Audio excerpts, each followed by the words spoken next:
Praise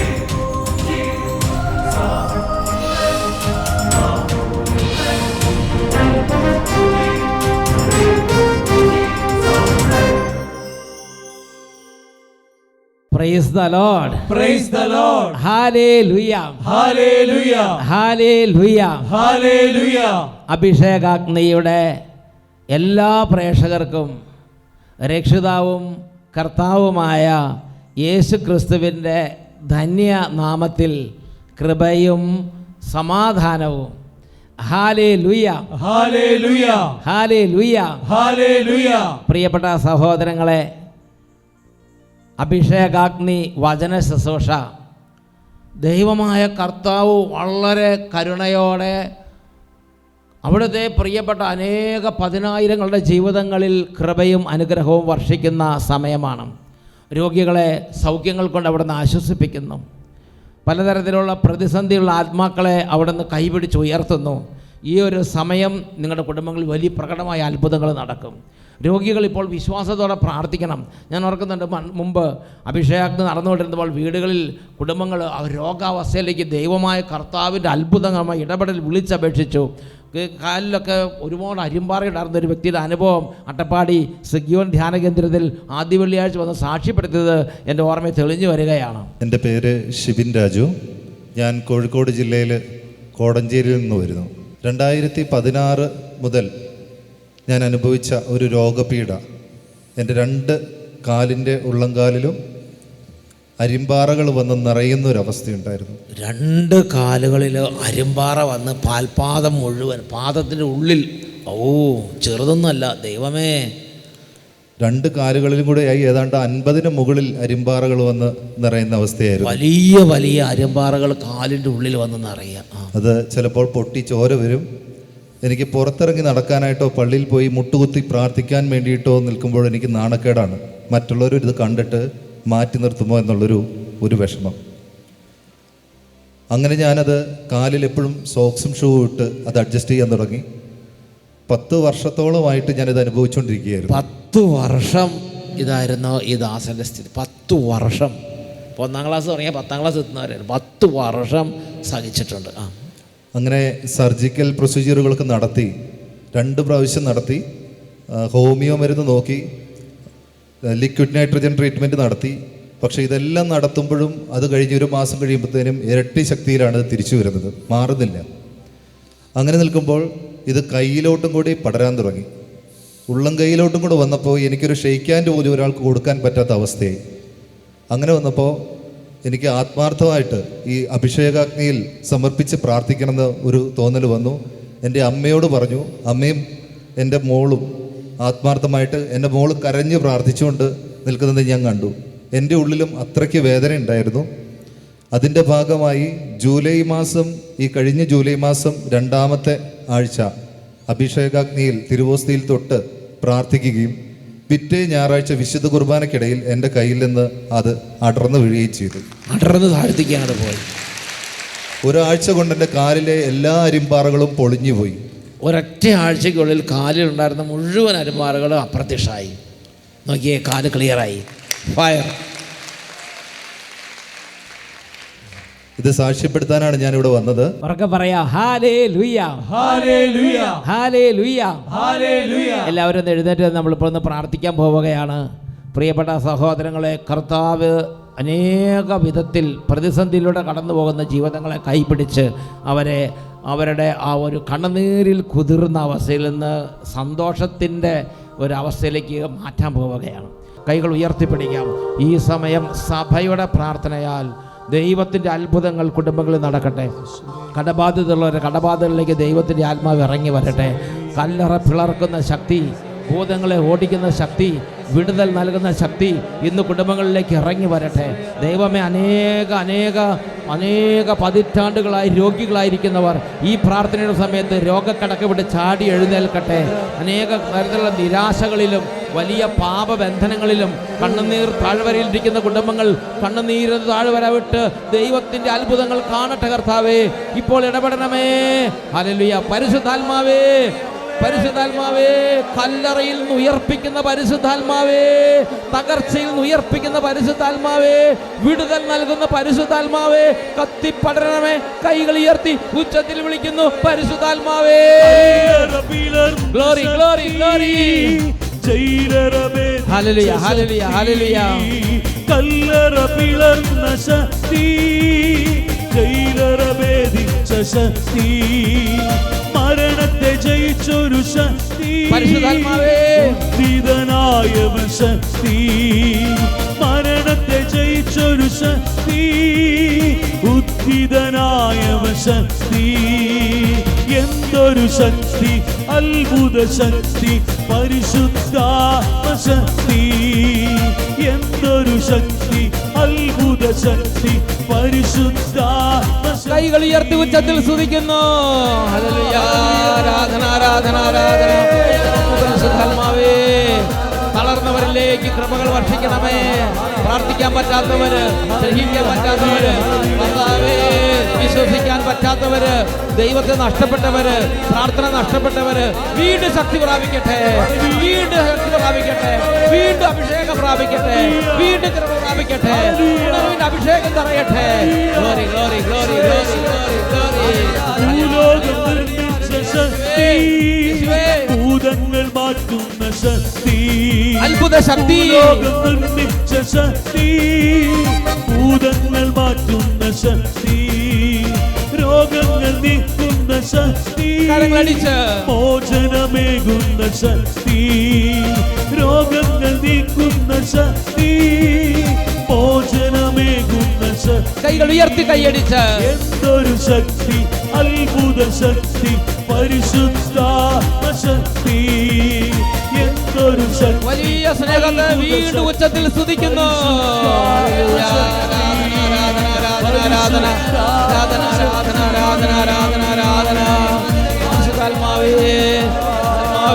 ഇടപെടണമേ, ആത്മാവേ ഇടപെടണമേ. എല്ലാ യുവതി യുവാക്കന്മാരുടെ മേലും, ബാലികാ ബാലന്മാരുടെ മേലും, കുടുംബങ്ങളുടെ മേലും, സമൂഹങ്ങളുടെ മേലും ഇപ്പോൾ വ്യാപരിക്കണമേ. ഇപ്പോൾ വ്യാപരിക്കുന്ന അസ്ഥികളുടെ താഴ്വര പോലെ നിർജീവമായ അവസ്ഥകളിൽ പുതുജീവൻ നിറയട്ടെ. Hallelujah hallelujah hallelujah hallelujah. യേശുവേ ആരാധന ആരാധന ആരാധന. Hallelujah hallelujah hallelujah. യേശുവേ ആരാധന ആരാധന. യേശുവേ ആരാധന. യേശുവേ ആരാധന. Praise the Lord. Praise the Lord. Hallelujah hallelujah. എല്ലാവരും അവരവരുടെ സീറ്റുകളിലേക്ക് ശാന്തമായി ഇരിക്കുക. പ്രിയപ്പെട്ട ദൈവമക്കളെ, ഇന്ന് കർത്താവ് തിരുവചനത്തിലൂടെ നമ്മുടെ ഹൃദയങ്ങളോട് സംസാരിക്കാൻ പോവുകയാണ്. ജോബിൻ്റെ പുസ്തകത്തിൽ 6-ാം അധ്യായത്തിലെ 5-ാമത്തെ തിരുലിഖിതമാണ് ഇന്ന് നാം വിചിന്തനത്തിനായി എടുക്കുന്നത്.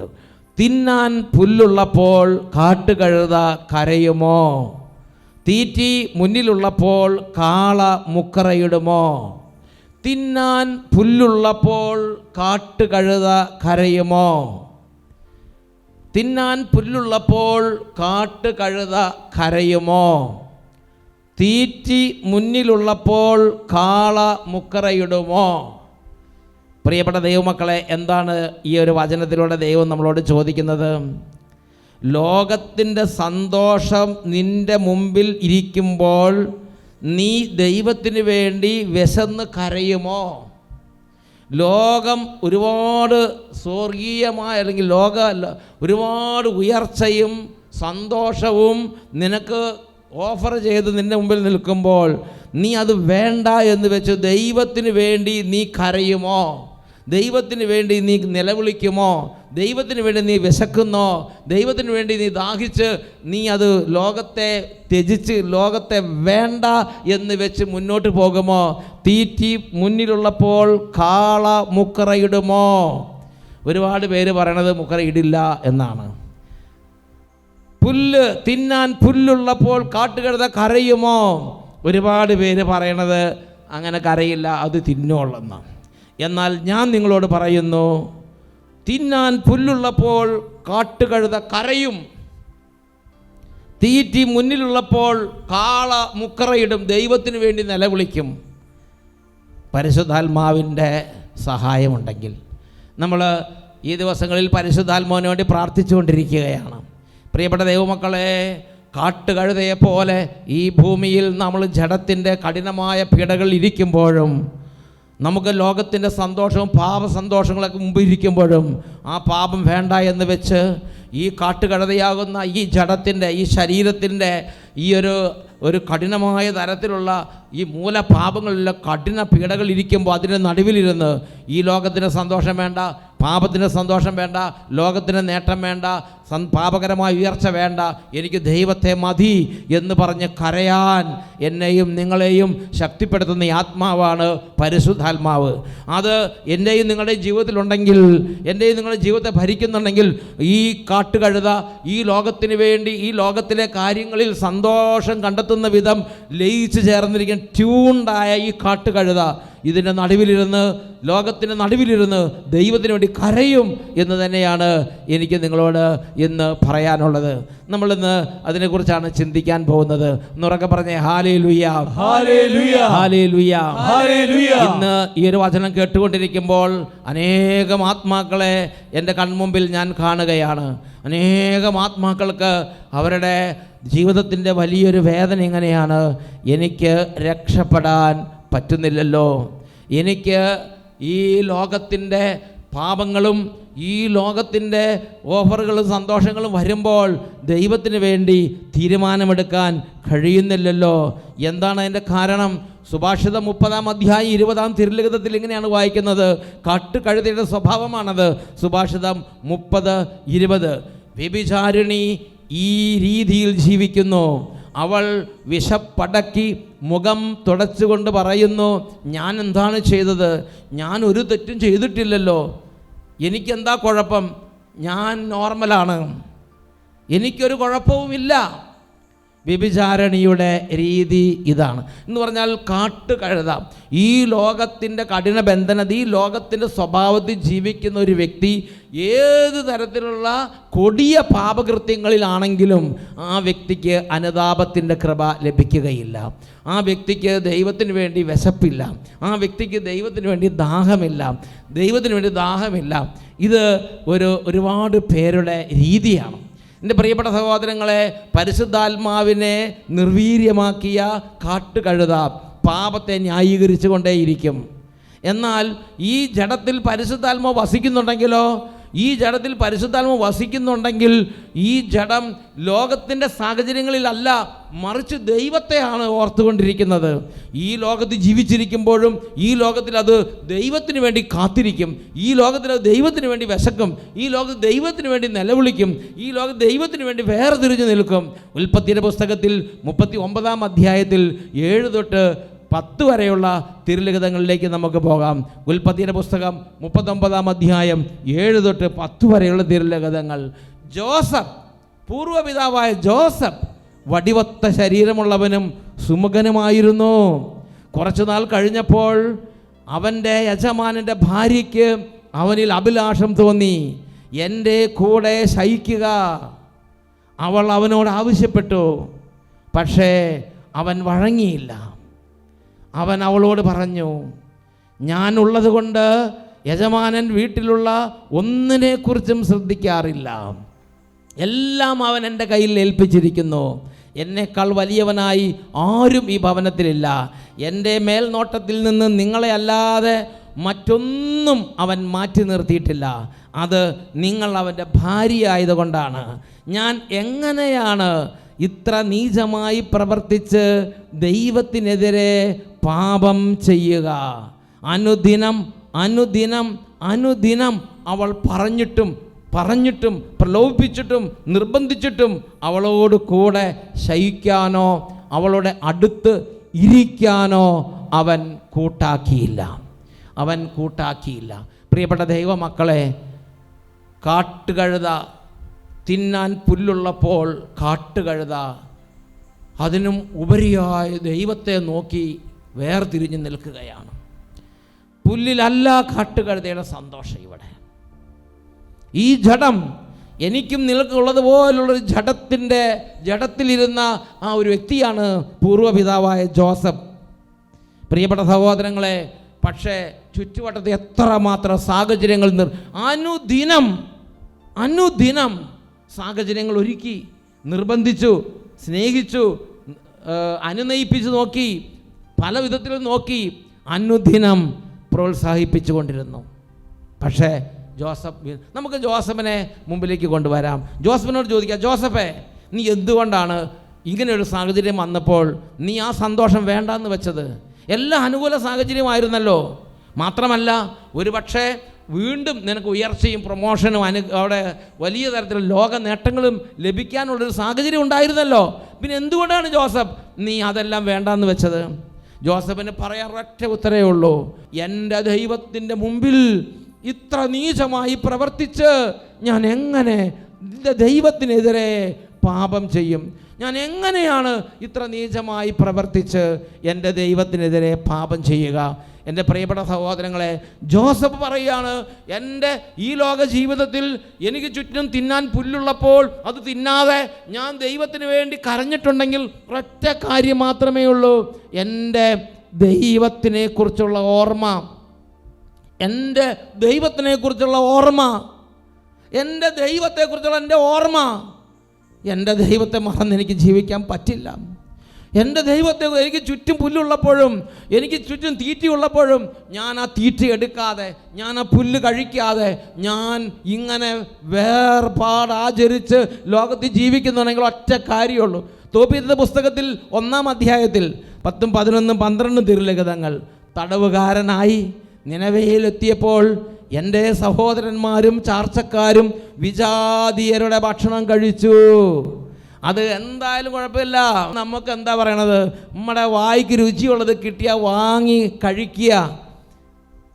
തടവുകാരനായി നിനവയിലെത്തിയപ്പോൾ എൻ്റെ സഹോദരന്മാരും ചാർച്ചക്കാരും വിജാതീയരുടെ ഭക്ഷണം കഴിച്ചു, എന്നാൽ ഞാൻ കഴിച്ചില്ല.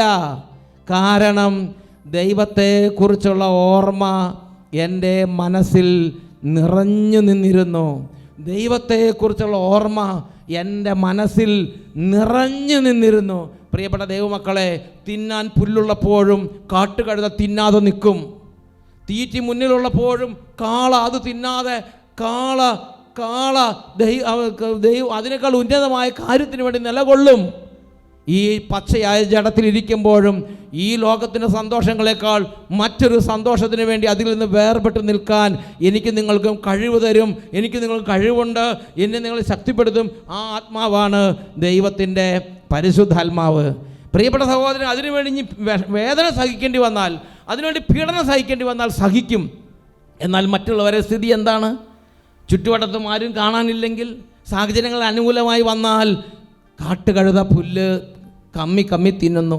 അതാണ് പ്രഭാഷകൻ്റെ പുസ്തകത്തിൽ 23-ാം അധ്യായത്തിൽ 18, 19 തിരുലിഖിതങ്ങൾ. പ്രഭാഷകൻ്റെ പുസ്തകം 23-ാം അധ്യായം 18, 19 തിരുലിഖിതങ്ങൾ. വിവാഹ ഉടമ്പടി ലംഘിക്കുന്നവൻ ആത്മഗതം ചെയ്യുന്നു. ആരാണ് എന്നെ കാണുന്നത്? ഇത് നല്ല സുഖമായ നല്ല കുശാലുള്ള ഏർപ്പാടാണല്ലോ. ഇരുട്ട് എനിക്ക് മറ, ഭിത്തി എന്നെ ഒളിപ്പിക്കുന്നു, ആരും എന്നെ കാണുന്നില്ല, ഞാൻ എന്തിനു പേടിക്കണം? അത്യുന്നതൻ എൻ്റെ പാപങ്ങൾ പരിഗണിക്കുകയില്ല. മനുഷ്യനെ മാത്രമേ അവൻ ഭയപ്പെടുന്നുള്ളൂ. മനുഷ്യനെ മാത്രമേ അവൻ ഭയപ്പെടുന്നുള്ളൂ. അവൻ്റെ വിചാരം എന്താണ്?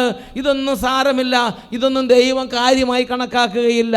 അത്യുന്നതൻ എൻ്റെ പാപങ്ങൾ പരിഗണിക്കുകയില്ല. മനുഷ്യനെ മാത്രമേ അവൻ ഭയപ്പെടുന്നുള്ളൂ. കർത്താവിൻ്റെ കണ്ണുകൾ സൂര്യനേക്കാൾ 10,000 മടങ്ങ് പ്രകാശമുള്ളതാണെന്ന് അവനോ ഒട്ടും അറിയുന്നുമില്ലല്ലോ. കർത്താവിൻ്റെ കണ്ണുകൾ സൂര്യനേക്കാൾ 10,000 മടങ്ങ് പ്രകാശമുള്ളതാണെന്ന് അവൻ്റെ ഹൃദയം അറിയുന്നില്ല. അവിടുന്ന് മനുഷ്യൻ്റെ എല്ലാ മാർഗങ്ങളും നിരീക്ഷിച്ചുകൊണ്ട് 24 hours ഞാനും നിങ്ങളും എൻ്റെ സർവ്വ നിഗൂഢ സ്ഥലങ്ങളും സകല നിഗൂഢ പ്രവൃത്തികളും സകല രഹസ്യപാപങ്ങളും എൻ്റെ ദൈവത്തിന് കൺമുമ്പിലാണ് ചെയ്തുകൊണ്ടിരിക്കുന്നതെന്ന് അവൻ അറിയുന്നില്ലല്ലോ. ഇതാണ് മനുഷ്യൻ്റെ ദുർഭഗമായ സ്ഥിതി. പ്രിയപ്പെട്ട സഹോദരൻ, 90-ാം സങ്കീർത്തനത്തിൽ 8-ാമത്തെ തിരുലിഖിതം കർത്താവിൻ്റെ വചനത്തിൽ വെളിപ്പെടുത്തുകയാണ്, ദൈവമേ, ഞങ്ങളുടെ രഹസ്യ പാപങ്ങൾ ഇതാ അങ്ങയുടെ കൺമുമ്പിൽ അങ്ങയുടെ മുഖത്തിൻ്റെ പ്രകാശത്തിലാണല്ലോ ഇരിക്കുന്നത്.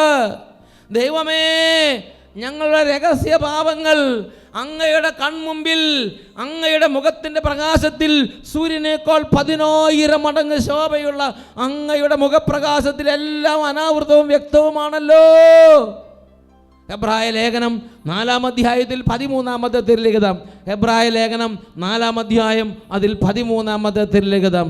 പ്രിയപ്പെട്ട ദൈവമകനെ, ദൈവമകളെ, ഞാനും നിങ്ങളും ജീവിതത്തിൽ ദൈവത്തെക്കുറിച്ച് ഓർമ്മയുള്ളവനാകണം. അവൻ്റെ 10,000 സൂര്യനേക്കാൾ പ്രഭയുള്ള കൺമുമ്പിൽ അവൻ്റെ മുഖപ്രകാശത്തിൽ ഒന്നും മറഞ്ഞിരിക്കില്ലെന്ന് ഞാൻ നിങ്ങളും അറിയണം. അവൻ്റെ മുമ്പിൽ ഒരു സൃഷ്ടിയും മറഞ്ഞിരിക്കുന്നില്ല, ഒരു രഹസ്യഭാവവും മറഞ്ഞിരിക്കുന്നില്ല, ഒരു നിഗൂഢ സ്ഥലവും അവന് അജ്ഞാതമല്ല. അവിടത്തേക്കെല്ലാം അനാവൃതവും വ്യക്തവും തന്നെ. അവിടുത്തെ കൺമുമ്പിൽ സകലതും അനാവൃതവും എന്ന് പറഞ്ഞാൽ കർട്ടൻ മാറ്റിയ മാതിരി എല്ലാം വെളിപ്പെട്ട് കണ്ടുകൊണ്ടിരിക്കുകയാണ്. അവിടുത്തെ കൺമുമ്പിൽ സകലതും കർട്ടൻ മാറ്റിയതുപോലെയാണ്, വ്യക്തമാണ്. അവിടുത്തെ മുമ്പിലേക്കാണ് ഞാനും നിങ്ങളും നടന്ന് നീങ്ങിക്കൊണ്ടിരിക്കുന്നത്. അവിടെ ചെല്ലുമ്പോൾ എന്ത് പറയും? എൻ്റെ പ്രിയപ്പെട്ട സഹോദരങ്ങളെ, ഇത് ഞാനും നിങ്ങളും അറിയണം. കർത്താവ് ഇത് അറിയാൻ ആഗ്രഹിക്കുന്നുണ്ട്. പൂർവ്വപിതാവായ ജോസഫിൻ്റെ മനസ്സിൽ ഈ ഒരു ഓർമ്മയുണ്ടായിരുന്നു, ദൈവത്തെക്കുറിച്ചുള്ള ഓർമ്മ. ഞാൻ എൻ്റെ കർത്താവിൻ്റെ കൺമുമ്പിലാണ്. എൻ്റെ കർത്താവിൻ്റെ കൺമുമ്പിൽ ഇത്ര നീചമായി പ്രവർത്തിച്ച് ഞാൻ എങ്ങനെ എൻ്റെ കർത്താവിനെ വേദനിപ്പിക്കും? ഇതായിരുന്നു പൂർവ്വപിതാവായ ജോസഫിൻ്റെ വലിയ തരത്തിലുള്ള മനസ്സിൻ്റെ വേദന. പ്രിയപ്പെട്ട സഹോദരങ്ങളെ, വചനത്തിൽ പറയുകയാണ്, അവൾ അനുദിനം നിർബന്ധിച്ചിട്ടും ജോസഫ് കൂട്ടാക്കിയില്ല. തുടർന്ന് നമ്മൾ കാണുന്ന എങ്ങനെയാണ്, ഇവള് കടന്നു പിടിച്ചു ഒരു ദിവസം. അങ്ങനെ നിർബന്ധിച്ചപ്പോൾ ജോസഫ് ആ മേലങ്കി ഉപേക്ഷിച്ച് അവിടുന്ന് ഓടി രക്ഷപ്പെടുകയാണ്. അപ്പോൾ ഈ യജമാനൻ്റെ ഭാര്യ വളരെ വലിയ ഒച്ചയുണ്ടാക്കി പറഞ്ഞു, ഇതാ എൻ്റെ യജമാനൻ ഒരു ഹെബ്രായൻ ഇവിടെ കൊണ്ടുവന്നിരിക്കുന്നു. ആ ഹെബ്രായൻ എന്നെ നശിപ്പിക്കാൻ വന്നു. ഞാൻ ഒച്ച വെച്ചപ്പോൾ അവൻ ഓടിപ്പോയി. അവൻ വളരെ വലിയ ദുഷ്ടനാണ് എന്ന് പറഞ്ഞ് ഈ ജോസഫിനെ കുറിച്ച് പറയാവുന്ന പ്രതികാരത്തിൻ്റെ മാക്സിമം പ്രതികാരാഗ്നി വർഷിച്ചു. പ്രിയപ്പെട്ട സഹോദരങ്ങളെ, എന്നിട്ട് യജമാനൻ വരുന്നത് വരെ ഈ മേലങ്കിയും പിടിച്ച് അവൾ അവിടെ നിൽക്കുകയാണ്. നിങ്ങൾ ചിന്തിച്ച് നോക്കിയേ, ഈ ജോസഫിൻ്റെ മാനസികം എത്ര ദിവസം കഴിഞ്ഞിട്ടായിരിക്കും യജമാനൻ വന്നതെന്ന് ആർക്കറിയാം? ഇന്നത്തെ പോലെ മൊബൈൽ ഫോണൊന്നും ഇല്ലല്ലോ. ഓരോ ദൗത്യത്തിന് വേണ്ടി പോയിരിക്കുകയല്ലേ. ആ ദൗത്യം കഴിഞ്ഞ് യജമാനൻ തിരിച്ചു വരുന്ന അത്രയും ദിവസം ഇവളെ ഈ മേലങ്കി പിടിച്ച് പ്രതികാരത്തോടെ നിൽക്കുകയാണ്. ജോസഫ് എന്തെല്ലാം വിഷമത്തിലൂടെ കടന്നു പോയിട്ടുണ്ടാവും. ആ കൊട്ടാരത്തിലുള്ള എല്ലാവരും അറിഞ്ഞു, അവരുടെ ആ ബംഗ്ലാവിലുള്ള എല്ലാവരും അറിഞ്ഞു, ജോലിക്കാരെല്ലാം അറിഞ്ഞു, ജോസഫിൻ്റെ കീഴിലുണ്ടായിരുന്ന മുഴുവൻ ആളുകൾ പറഞ്ഞു, ആ പരിസരത്തെ മറ്റ് ജാതികളും അറിഞ്ഞു. വലിയ തരത്തിൽ ജോസഫ് അപമാനിതനായി, നിന്ദിതനായി. യജമാനൻ വന്നു. 39-ാം അധ്യായത്തിൽ 18-ാം തിരുലിഖിതം 39-18 യജമാനൻ വന്നു, ഇവളത് പറഞ്ഞു കൊടുത്തു. പ്രിയപ്പെട്ട സഹോദരി, യജമാനൻ ജോസഫിൻ്റെ ഭാഗം കേൾക്കാൻ നിന്നില്ല. യജമാനൻ വളരെ വലിയ ക്രുദ്ധനായി. അദ്ദേഹത്തെ രാജാവിൻ്റെ തടവുകാരെ പാർപ്പിക്കുന്ന കാരാഗൃഹത്തിൽ കൊണ്ടുപോയി തടവിലിട്ടു. ജോസഫ് ആ കാരാഗൃഹത്തിൽ കിടക്കുകയാണ്. ഏത് കാലത്ത് രക്ഷപ്പെടും? ഒരാൾ ജാമ്യം എടുക്കാനില്ല. സ്വന്തക്കാരോ ബന്ധുക്കാരോ ആരുമില്ലാത്ത മേഖല. ഒരൊറ്റയാൾ ജോസഫിന് വേണ്ടി അനുകൂലമായിട്ട് നിൽക്കാനില്ലെങ്കിലും ജോസഫിന് ഭയമില്ല, ജോസഫിന് പ്രതികാരമില്ല, ജോസഫിന് സങ്കടമില്ല, ജോസഫിന് പരിഭവമില്ല. നമുക്ക് പരിഭവമുണ്ട്, നമുക്ക് സങ്കടമുണ്ട്, നമുക്ക് വേദനയുണ്ട്. കാരണം നമ്മൾ രഹസ്യത്തിൽ കുറച്ചൊക്കെ കഴിച്ചിട്ട് തൊണ്ടും പിടിക്ക് നടക്കുകയാണ്. അതുകൊണ്ടാണ് നമ്മുടെ ഈ വേദന, അതുകൊണ്ട് നമുക്ക് ഈ മുറിവ്, അതുകൊണ്ട് നമുക്ക് ഈ പരിഭവം, അതുകൊണ്ട് നമുക്ക് ഈ സങ്കടം. എൻ്റെ പ്രിയപ്പെട്ട സഹോദരനായ ജോസഫ് ദൈവത്തെ മാത്രം ഓർത്ത് ജീവിക്കുന്നു. ദൈവത്തെക്കുറിച്ച് ഓർമ്മയോടെ ജീവിച്ച ജോസഫിന് ആരോടും പ്രതികാരമില്ല, ആരോടും വെറുപ്പില്ല, ആരോടും സങ്കടമില്ല. ജോസഫ് അങ്ങനെ കഴിയുകയാണ്. 105-ാം സങ്കീർത്തനത്തിലെ 18-ാമത്തെ തിരുലിഖിതം അവിടെ നമ്മൾ വായിക്കുന്ന ഇങ്ങനെയാണ്, അവൻ്റെ കാലുകൾ വിലങ്ങുകൊണ്ട് മുറിഞ്ഞു, അവൻ്റെ കഴുത്തിൽ ഇരുമ്പ് പട്ട മുറുകി. ഒരു കാലത്തും ഒരാളും പുറത്തേക്ക് കാണുമെന്ന് പ്രതീക്ഷിക്കാത്ത വിധം പാതാളക്കിണർ പോലെയുള്ള കൂരാക്കൂരിരുട്ട് നിറഞ്ഞ ആ തടവറയിൽ എന്ന് പറഞ്ഞാൽ രാജ്യദ്രോഹികളെ കൊണ്ട് താമസിപ്പിക്കുന്ന കഠിനമായ പീഡനങ്ങൾ കിട്ടുന്ന ആ തടവറയിൽ ജോസഫ് കിടക്കുമ്പോൾ എത്രയോ വർഷങ്ങൾ അവിടെ കിടന്ന വർഷങ്ങളൊക്കെയും അവൻ്റെ കാലുകൾ വിലങ്ങുകൾ കൊണ്ട് മുറിഞ്ഞുകൊണ്ടേയിരുന്നു. അവൻ്റെ കഴുത്തിൽ ഇരുമ്പ് പട്ട മുറുകിക്കൊണ്ടേയിരുന്നിരുന്നു. പക്ഷേ ജോസഫിന് പരിഭവമില്ല, ജോസഫിന് വെറുപ്പില്ല. ജോസഫ് പറഞ്ഞിങ്ങനെയാണ്, ദൈവം അറിയാതെ ഒന്നും സംഭവിക്കുകയില്ല. ദൈവം നല്ലത് മാത്രമേ അനുവദിക്കുകയുള്ളൂ. ദൈവം എനിക്ക് നല്ലത് എനിക്ക് അനുവദിച്ചിരിക്കുന്നത് നല്ലതാണ്. ഇതിൽ കൂടുതൽ നന്മ ഇപ്പോൾ ഈ സമയത്ത് ഈ ദിവസത്തെ ഈ മണിക്കൂർ എനിക്ക് ദൈവത്തിന് തരാനില്ല. എൻ്റെ ദൈവം എനിക്ക് നന്മയായില്ല ഒരുക്കിക്കൊണ്ടിരിക്കുന്നു. ദൈവത്തെക്കുറിച്ച് ഓർമ്മ മാത്രമേ ജോസഫിൻ്റെ മനസ്സിലുള്ളൂ. നമുക്കെന്തുകൊണ്ടാണ് ദൈവം തരുന്ന കാര്യങ്ങളിൽ വിഷമം? നമുക്കെന്തുകൊണ്ടാണ് ഇത് കണ്ണുനീരാണല്ലോ, ഇത് സങ്കടമാണല്ലോ, കണ്ണുനീർ ഒഴിഞ്ഞിട്ട് നേരെയില്ലല്ലോ, ദൈവം എന്നെ കാണുന്നില്ലേ? ഇതുപോലുള്ള അസ്വസ്ഥതകൾ എൻ്റെ പ്രിയ സഹോദരങ്ങളെ, നാം ദൈവത്തെ മറന്ന് ഇടയ്ക്ക് പോയി അപ്പുറത്ത് ഇപ്പുറത്ത് മാറി തിന്ന് മുഖവും എനിക്ക് നടക്കുന്നത് കൊണ്ടാണ്. നന്നായിട്ടൊന്ന് ആത്മശോധന ചെയ്ത് നോക്കുക പ്രിയപ്പെട്ട സഹോദരങ്ങളെ. ദൈവത്തെ ഓർത്ത് ജീവിക്കുന്ന ജോസഫ് പറയുകയാണ്, ജോസഫിന് ആരോടും വെറുപ്പില്ല, ആരോടും സങ്കടമില്ല. അവൻ ആ തടവറയിൽ ദൈവം വരുന്നത് വരെ, ദൈവം വരാൻ വേണ്ടി ദൈവം മാത്രം എന്ന് വിചാരിച്ച് അവൻ തടവറയിരുന്നു. ദൈവം അവൻ്റെ ജീവിതത്തിൽ ഇടപെട്ടു. ദൈവം അവനെ തടവറന്ന് പുറത്തേക്ക് കൊണ്ടുവന്നു. ദൈവം അവനെ ജോസഫിൻ്റെ ഫറവോയുടെ 2ാം ഭരണാധികാരിയായി. അവൻ്റെ മുമ്പിൽ ആളുകൾ ഓടി മുന്നേ നടന്ന് പറഞ്ഞുകൊണ്ടിരുന്നു, മുട്ടുമടക്കുവിൻ എന്ന് പറഞ്ഞ് ഈജിപ്തിലെ 2ാം ഭരണാധികാരിയായി രഥത്തിൽ ഫറവോയുടെ രാജ്യത്ത് ജോസഫ് നീങ്ങുമ്പോൾ ദൈവം അവനെ മനോഹരമായി നയിക്കുന്ന അനുഭവത്തിൽ അപ്പോഴും ജോസഫിന് ദൈവത്തെക്കുറിച്ചുള്ള ഓർമ്മ മാത്രമേ ഉള്ളൂ. രാജ്യത്തിൻ്റെ ബഹുമാനമോ രാജ്യത്തിൻ്റെ പ്രൗഢിയോ അല്ല അപ്പോഴും ജോസഫിൻ്റെ മനസ്സിൽ നിറഞ്ഞു നിന്നിരുന്നത് ദൈവത്തെക്കുറിച്ചുള്ള ഓർമ്മ. എല്ലാവരും ഒന്ന് എഴുന്നേറ്റ് ഈ സമയം പരിശുദ്ധ കുർബാന എഴുന്നള്ളിച്ച് വെച്ച് നമ്മളൊന്ന് പ്രാർത്ഥിക്കാൻ പോവുകയാണ്. ദൈവത്തെ മറന്ന് നടന്ന കഴിഞ്ഞ കാലങ്ങൾ കർത്താവിന് മുമ്പിൽ നിന്ന് കൊടുക്കാം. ഈ സമയം ഒരു അനുഗ്രഹം ചോദിക്കുകയാണ്. പരിശുദ്ധാത്മാവേ, എൻ്റെ ദൈവത്തെക്കുറിച്ച് ഓർമ്മ നിർത്തി തിന്നാൻ പുല്ലുള്ളപ്പോഴും ദൈവത്തിന് വേണ്ടി കരയുന്ന, തീറ്റ മുമ്പിലുള്ളപ്പോഴും ദൈവത്തിന് വേണ്ടി വിശക്കുന്ന ഒരു വലിയ ലോകത്തിൽ വേർപാടാചരിച്ച് ദൈവത്തിന് വേണ്ടി കാത്തിരിക്കുന്ന ഒരു ഹൃദയം പരിശുദ്ധാത്മാവേ എനിക്ക് വേണം, ആഗ്രഹിക്കണം. ഇപ്പോൾ ദൈവത്തോട് ചോദിക്കുക, ദൈവം അത് തരും. നമുക്ക് പരിശുദ്ധ കുർബാന ആരാധനയിൽ പ്രാർത്ഥിക്കാം.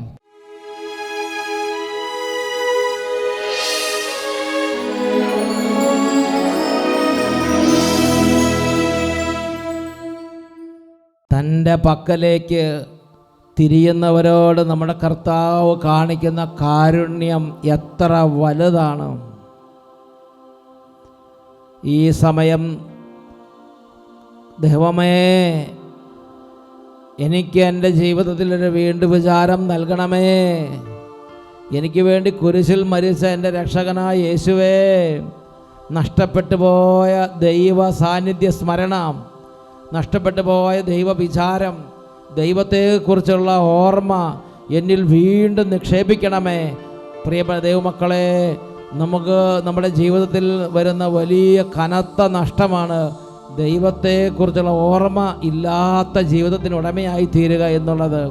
ജ്ഞാനം 15:2 അവിടുന്ന് ഞങ്ങളെ സ്വന്തമായി കണക്കാക്കി എന്നറിയുന്നതിനാൽ ഞങ്ങൾ പാപം ചെയ്യുകയില്ല.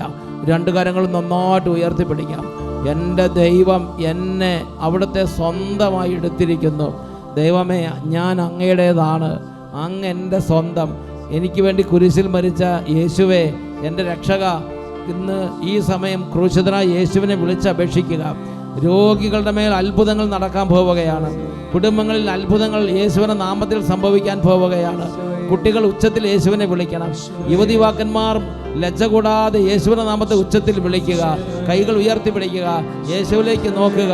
ഉച്ചത്തിൽ വിളിച്ചപേക്ഷിക്കുന്നു, യേശുവേ, യേശുവേ, യേശുവേ, യേശുവേ, ഞങ്ങളങ്ങേ വിളിച്ചപേക്ഷിക്കുന്നു. കർത്താവേ, ഞങ്ങളങ്ങേ വിളിച്ചപേക്ഷിക്കുന്നു. കൈകൾ ഉയർത്തി ഉച്ചത്തിൽ വിളിക്കുന്നു, യേശുവേ.